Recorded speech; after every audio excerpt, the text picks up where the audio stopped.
kawan-kawan semua, Assalamualaikum warahmatullahi wabarakatuh. Semoga selalu dalam keadaan yang baik. Selamat datang kembali di channel ini. Nah, untuk jelasnya kawan-kawan, mari kita coba mainkan beberapa soal terkait dengan penarikan kesimpulan. Saya terjemahkan dari beberapa FR yang didapat dari teman-teman yang sudah melakukan tes.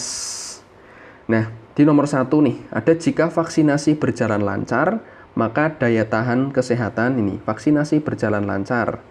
Berarti ada muncul pernyataan P.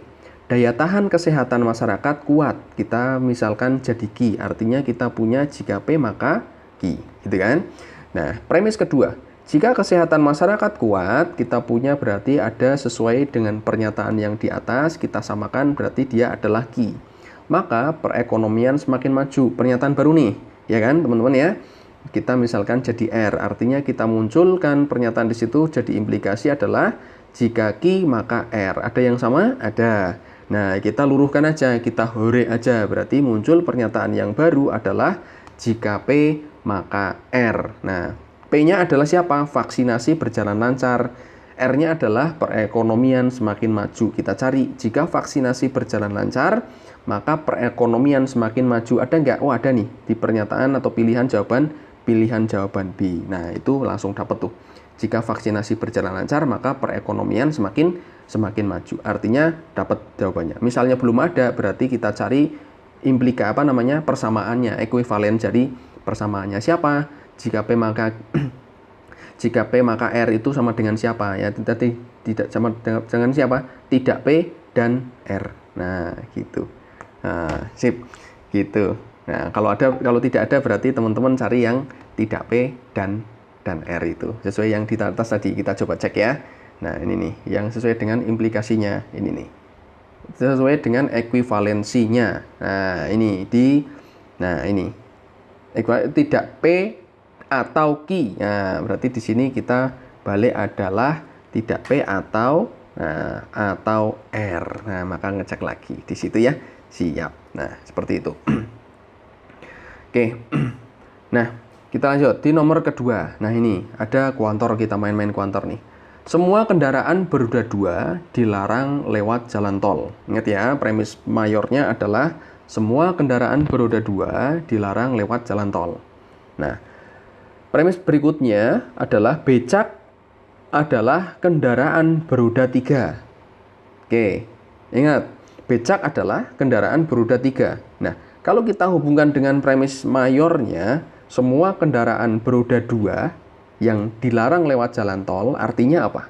Becak itu kendaraan beroda 3. Berarti dari sini bisa kita simpulkan bahwa becak itu boleh lewat jalan tol. Jadi kadang ada hal-hal tertentu yang tidak sesuai dengan keadaan aslinya, tapi kita berpatok pada premis yang diberikan, gitu ya. Artinya, misalnya itu sesuai dengan keadaan aslinya, premis pertama ini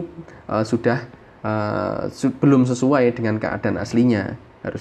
Harus ada kedetailan tertentu di situ. Tapi ingat teman-teman, tetap balik lagi bahwa kita patokannya adalah dari premis yang diberikan. Semua kendaraan beroda 2 dilarang lewat jalan tol, sementara becak beroda 3, kendaraan beroda 3 artinya jelas becak itu boleh lewat jalan tol. Oke, seperti itu. Oke, yang berikutnya di nomor 3, semua guru berangkat kerja pada pagi hari dan pulang pada petang hari. Oke, semua guru berangkat kerja pagi dan pulang petang hari. Tapi dari premis ini pun teman-teman tidak boleh menyimpulkan, tidak boleh ya, bahwa yang perginya pagi terus pulang petang itu hanya guru aja. Tidak. Oke, tidak hanya guru. Tapi semua guru pasti berangkatnya pagi, pulang petang. Oke ya, semua guru pasti berangkat pagi, pulang petang. Tapi yang berangkat pagi pulang petang tidak hanya guru. Oke ya, aman ya dari premis pertama. Nah, kita lanjut. Sebagian besar orang lulusan Fakultas Keguruan dan Ilmu Kependidikan berprofesi sebagai guru. Ingat, di sini ada kata yang bisa kita jadiin kunci adalah sebagian besar. Ingat, sebagian besar artinya apa? Bukan semua, tidak semua ya. Ini artinya tidak semua. Oke, lanjut. Intan adalah lulusan FKIP. Nah, Intan berangkat kerja pagi, pulang petang. Ingat, walaupun Intan pergi pagi, pulang petang, dari pernyataan yang terakhir aja, itu belum bisa kita pastikan bahwa Intan itu adalah seorang guru. Nah, kita lanjutkan. Walaupun Intan itu adalah lulusan FKIP dan pergi pagi pulang petang, itu juga belum bisa kita pastikan bahwa Intan adalah seorang guru. Kenapa belum bisa dipastikan? Karena yang di sini kata kuncinya adalah sebagian besar saja. Jadi tidak semua FKIP itu berprofesi sebagai guru. Jadi Intan bukan guru, ini jelas salah, bukan. Intan pulang kerja pada pagi hari salah, ya kan? Intan adalah pegawai negeri juga salah. Intan adalah seorang guru, belum bisa dipastikan. Jadi dari pernyataan-pernyataan ini tidak bisa disimpulkan, tidak dapat ditarik kesimpulan. Artinya apa? Kesimpulannya di situ masih berupa suatu kemungkinan. Mungkin Intan adalah guru, mungkin Intan adalah bukan guru. Seperti itu. Oke, kita lanjut di nomor keempat. Semua komedi akan membuat tertawa penontonnya. Berarti dari sini semua komedi, ini komedi nih akan membuat tertawa. Berarti ada suatu lingkaran, di dalamnya adalah lingkaran tertawa, di dalamnya ada komedi. Artinya apa? Yang membuat tertawa itu bukan hanya komedi saja, tetapi semua komedi ada di lingkaran yang membuat orang tertawa. Nah, seperti itu. Nah, kemudian sebagian acara di televisi adalah komedi. Sebagian acara di televisi adalah komedi. Sebagiannya saja. Berarti dari sini sebagiannya berarti bisa kita ambil suatu irisan di situ adalah ini acara televisi nih, acara TP, acara TV di situ ya, teman-teman ya. Nah, di sebagiannya aja nih komedi. Sebagiannya aja komedi, bisa seperti itu. Artinya apa? Dari sini bisa kita simpulkan apa? Semua acara televisi adalah komedi, jelas salah. Semua acara televisi membuat tertawa, tidak. Drama, nangis bersedih, sinetron yang mewek-mewek gitu kan berarti bukan, tidak membuat tertawa juga. Itu acara televisi juga, karena di sini jelas di dalam irisan yang kita buat di sini pun ini ada acara-acara televisi yang bukan komedi, gitu kan? Sip. Lanjut, pilihan C, sebagian acara televisi membuat tertawa. Betul. Nah, di sini apa? Ya ini, sebagian acara yang membuat televisi adalah tertawa. Siapa? Ya komedi itu pasti. Walaupun di sini mungkin ada acara lain yang bukan komedi, tapi dia membuat tertawa juga. Nah, oke, sebagian yang membuat tertawa adalah acara komedi. Nah, ini juga bisa, ini juga bukan berarti. Jadi gini, sebagian yang membuat tertawa adalah acara komedi di televisi. Seperti dibilang tadi bahwa ada acara yang mungkin bukan komedi ini. Nah, ini bukan komedi juga, tapi dia membuat tertawa juga. Seperti itu. Oke, artinya sudah seperti itu. Atau mungkin misalnya kita mau ngecek yang E, semua yang membuat tertawa adalah acara di televisi juga bukan. Jelas bukan. Ini jelas bukan ya, karena mungkin ada acara komedi yang lain yang bukan di acara televisi, atau mungkin bukan acara komedi dan dia membuat tertawa, bukan juga di televisi, itu banyak banget. Berarti bukan, jelas bukan, jawaban E, jelas salah di situ. Oke. Sip. Kita lanjut nomor 5. Nah, ini nomor 5 teman-teman. Jika seorang membeli barang dalam jumlah kecil, maka harga per item akan sulit untuk lebih rendah. Sulit untuk lebih rendah. Nah, karena jumlahnya kecil. Nah, patokannya di situ. Saat ini Biro X melakukan pengadaan ATK, namun harga per item barangnya tidak sulit untuk lebih rendah. Tidak sulit ya, patokannya di sini, tidak sulit. Artinya bisa disimpulkan bahwa ketika ini kita mainkan adalah jika P maka Q, ya kan? Ini P, ini Q gitu kan? Nah, jika P maka Q. Nah, sementara ini Biro X harga itemnya tidak rendah, berarti tidak Q. Artinya apa? Maka tidak P kan gitu.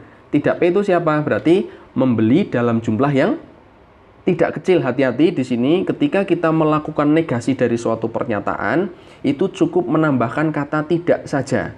Bukan berarti kita langsung mencari antonimnya. Misalnya di sini ada menjebak nih, pilihan E itu menjebak. Berarti kalau gitu Biro X membeli dalam jumlah banyak nih, oke, gitu kan? Nah, sementara kebalikan atau negasi dari jumlah kecil itu adalah jumlah tidak kecil. Ada di pilihan nama jumlah tidak kecil ini, di pilihan C. Coba perhatikan antara pilihan C dan pilihan E. Itu hampir mirip, cuma bedanya adalah hanya menambahkan kata tidak untuk mencari negasinya. Bukan berarti kita mencari antonimnya. Gitu. Oke, sip. Nomor 6. Jika Radin rajin belajar, maka Radin mendapat nilai yang tinggi. Nah, di sini kelihatan nih. Jika rajin belajar berarti ada P, maka Radin mendapat nilai yang tinggi. Artinya muncul Q, ya kan? Berarti ada pernyataan jika P maka Q, gitu kan? Sip. Radin tidak mendapat nilai yang tinggi atau ia lolos tes CPNS. Berarti dari sini kita punya adalah tidak apa itu? Tidak Q, maka ini R, muncul pernyataan baru atau R. Nah, teman-teman perhatikan di sini ada suatu pernyataan yang berupa disjungsi. Nah, nilainya sama dengan siapa? Kita kembali ke awal yang tadi. Nilainya sama dengan implikasi kan? Implikasinya sama dengan siapa? Q maka R. Oke? Ya, pernyataan antara tidak Q atau R itu sama dengan Q maka R. Nah, kita mainkan berarti di sini penarikan kesimpulannya dengan silogisme. Artinya siapa? Q-nya luruh, kita hore-hore aja. Berarti muncul P maka R. Ada nggak? Jika Radin rajin belajar, maka dia lolos tes CPNS. Ada nggak? Ini pernyataan pertama A sama B. Jika Radin, oh salah, berarti ini tidak rajin ya. Tidak rajin, jelas salah. Jika Radin rajin belajar, maka ia tidak lolos. Ini tidak lolos, berarti salahnya di tidak lolos, harusnya lolos. Nah, ini bisa seperti ini, bisa, oh berarti kita harus mencari ekuivalensinya atau persamaannya. Ini sama dengan siapa? Tidak R, maka P, tidak P. Kontraposisinya ada nggak? Yang jika Radin tidak lolos, maka oh nggak ada. Dari pilihan C, D, E nggak ada ya. Oke, berarti kita cari yang lain. Sama dengan siapa? Selain ini, selain dengan kontraposisinya, itu dia implikasi P maka R itu sama dengan siapa? Tidak P atau R. Berarti kita cari Radin tidak rajin belajar. Ini Radin tidak rajin belajar atau lolos tes. Yang mana? Radin tidak rajin belajar atau ia lolos tes. Ada di sini nih. Radin tidak rajin belajar atau ia lolos tes CPNS. Nah, patokannya adalah di persamaan atau ekuivalensi dari implikasi. Di situ, teman-teman. Oke, sip. Kita lanjut di nomor 7. Jika pernyataan petani panen beras, nih petani panen beras atau harga beras murah. Berarti di sini kita punya P atau Q, ya kan? Nah, salah. Ternyata pernyataan itu salah. Nah, artinya apa, teman-teman? Kita harus mencari suatu pernyataan yang kebalikannya, kebenarannya, kebalikan dari situ. Berarti apa? Negasinya. Kita mencari negasi dari P atau Q, yaitu siapa? Tidak P dan tidak Q. Siapa dia? Berarti petani tidak panen beras. Oke, berarti petani tidak panen beras dan harga beras itu tidak murah. Hati-hati di situ. Berarti di sini ada petani tidak panen beras nih. Petani tidak panen beras. Ini petani tidak panen beras, sama.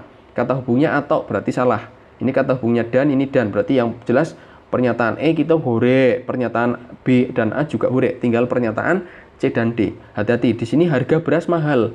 Di sini harga beras tidak murah. Hati-hati, ketika kita menegasikan suatu pernyataan cukup menambahkan kata tidak saja. Tidak perlu mencari antonimnya. Berarti ada di pilihan jawaban D yang sesuai. Gitu, teman-teman, beberapa soal yang bisa kita mainkan. Mudah-mudahan bisa menjadi tambahan referensi kawan-kawan semua. Terima kasih, sampai jumpa.